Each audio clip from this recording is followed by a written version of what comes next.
Do you ever feel like you've read all the right books, watched all the motivational videos, and still feel stuck in the same emotional loop? Like you're doing the work, but not seeing the joy? What if I told you that your constant chase for happiness, through success, relationships, money, and self-help hacks, might be the exact reason you're still not truly happy? You've meditated, you've journaled, you've set goals, changed habits, repeated affirmations, but that deep sense of peace still slips through your fingers. You've tried everything, except this. This book we're diving into today, it's not your typical self-help manual. It doesn't promise 7 steps to eternal bliss or tell you to just think positive. Instead, it gives you a mindset rooted in ancient wisdom, wrapped in kindness, realism, and deep compassion. We're talking about The Art of Happiness by His Holiness the 14th Dalai Lama and Dr. Howard Cutler, a Western psychiatrist. And yes, this book exploded in popularity for a reason. It's been published in over 50 countries, translated into dozens of languages, and readers across the world claim it didn't just change their thoughts, it changed their hearts. And in this video, you'll discover exactly why. Welcome to Mindset Miracle, where we go beyond the surface, uncovering timeless wisdom from books that shift your thinking, expand your potential, and unlock a life of clarity, purpose, and prosperity. If you're ready to stop chasing happiness and start understanding it, you're in the right place. Be sure to subscribe and stay with us until the end, because the insights in this video just might realign your entire inner world. So, why does The Art of Happiness matter now, maybe more than ever? The Art of Happiness isn't just a book. It's a dialogue between East and West, between ancient Tibetan spiritual philosophy and modern Western psychology. It's a heart-to-heart between Dr. Cutler, who brings real-life clinical cases, and the Dalai Lama, who responds with jaw-dropping simplicity and spiritual depth. The central message? The very purpose of our life is to seek happiness, but not the kind you're thinking of, not the dopamine-chasing, hustle-driven, Netflix-in-bed kind. The happiness the Dalai Lama talks about comes from inner peace, compassion, acceptance, and a shift in mindset that most of us have never even considered. The book tackles questions like, why do we suffer? Can anger ever be justified? How do we deal with anxiety, envy, and loss? But most of all, it asks how we cultivate happiness, not just when life is good, but when life is hard. Science backs it too. Studies on Tibetan monks show significant changes in brain activity, especially in areas related to compassion and well-being, after years of meditative practice. These aren't just ideas. They're observable truths. And today, we're breaking it down in a way that speaks directly to your modern life. Let's break down one of the most powerful ideas from this book through the stories of 2 very different people. Alex is a high performer, lives in the city, has a dream job, a luxury car, and a calendar filled with vacations. But here's the twist. He wakes up every day with a quiet sense of dread. The next promotion doesn't feel exciting. It feels like pressure. He snaps at minor annoyances. He feels hollow and he doesn't know why. Now Nina, she's a school teacher, makes enough to live simply. Her mornings start with tea, a few deep breaths, and a walk. She laughs often, listens deeply. Even when life throws curveballs, she has this grounded energy that people can't explain. So what's the difference? It's not circumstances. It's mindset. The Dalai Lama says, happiness is determined more by the state of one's mind than by one's external conditions. Alex attaches happiness to outcomes. Nina found hers in compassion, contentment, and perspective. Happiness doesn't mean pretending everything is perfect. It means not being emotionally imprisoned by things that aren't. This is the first overlooked truth of happiness. And you'd be shocked how many people ignore it. Here's another insight that can flip your mental script. The Dalai Lama puts it simply. Pain is inevitable, but suffering is optional. Think about that for a second. Now let's test it with a quick thought experiment. Just a mini quiz to see where your mindset really stands. You miss an important meeting. What's your first reaction? A, I'm such an idiot. I always mess things up.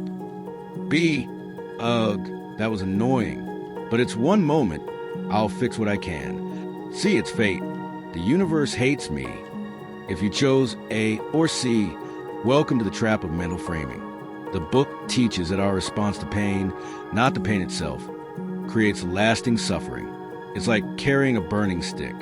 If you drop it, the burn is quick and healable. If you hold on to it, it becomes your identity. The Dalai Lama reframes suffering as a teacher, a signal that helps us grow in compassion, patience, and strength.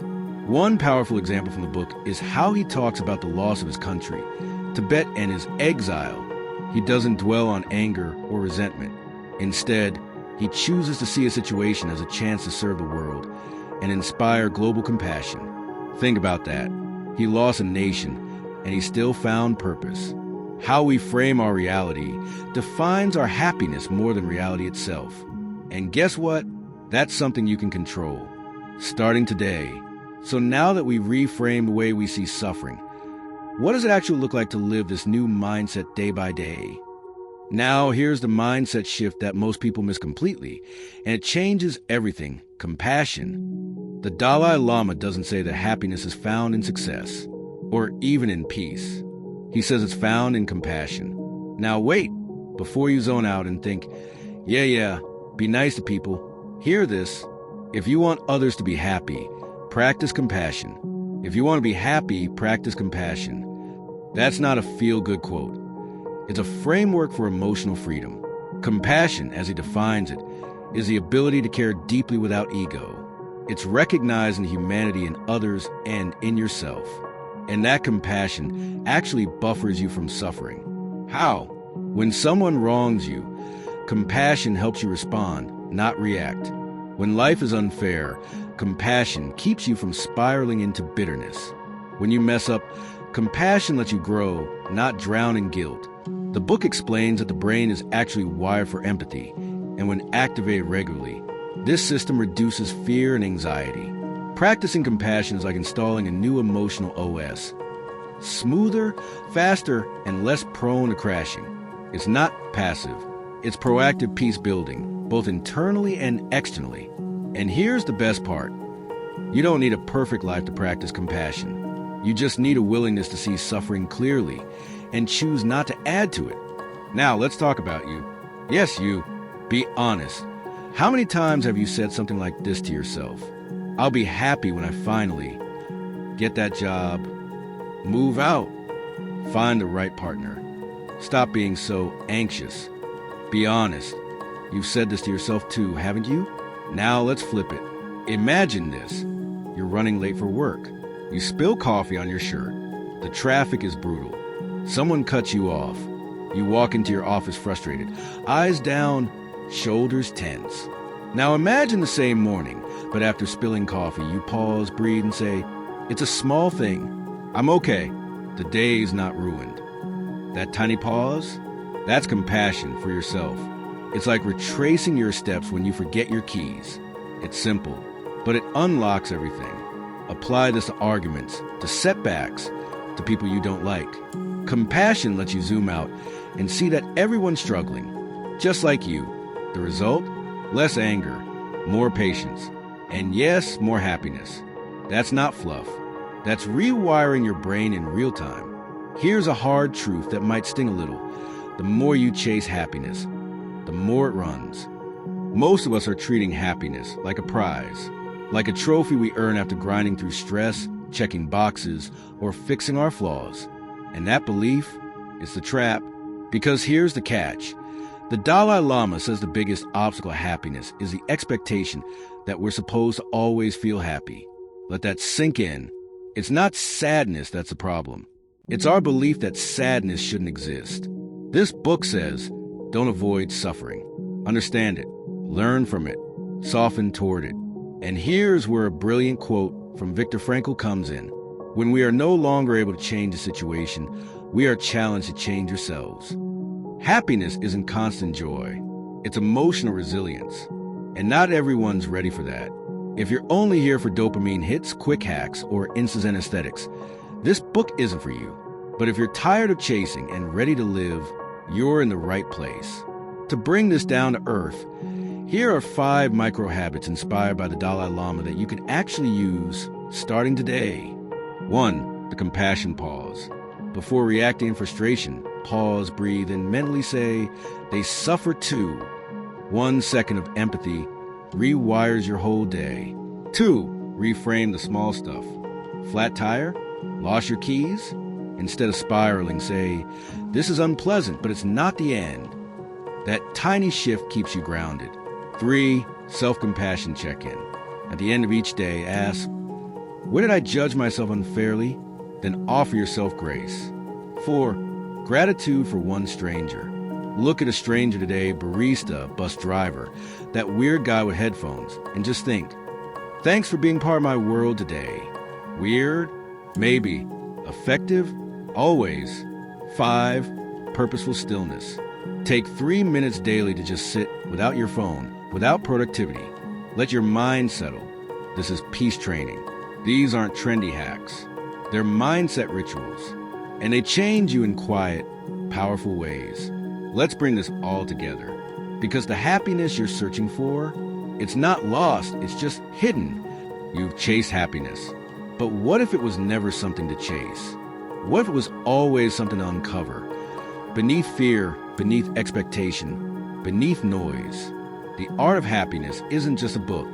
It's a mirror, a reset, a permission slip to stop performing for the world and start being kind to yourself.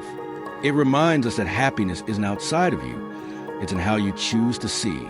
And the overlooked mindset that actually works, it's not hustle. It's not avoidance. It's compassion. So if this video gave you even one shift in perspective, do something kind, like subscribe and share it with someone who needs a mindset miracle today. And let us know in the comments, what's one moment this week where you could choose compassion instead of control? Also, what book should we review next? This is Mindset Miracle, where happiness isn't hype. It's healing. Thanks for watching. Now go create your peace.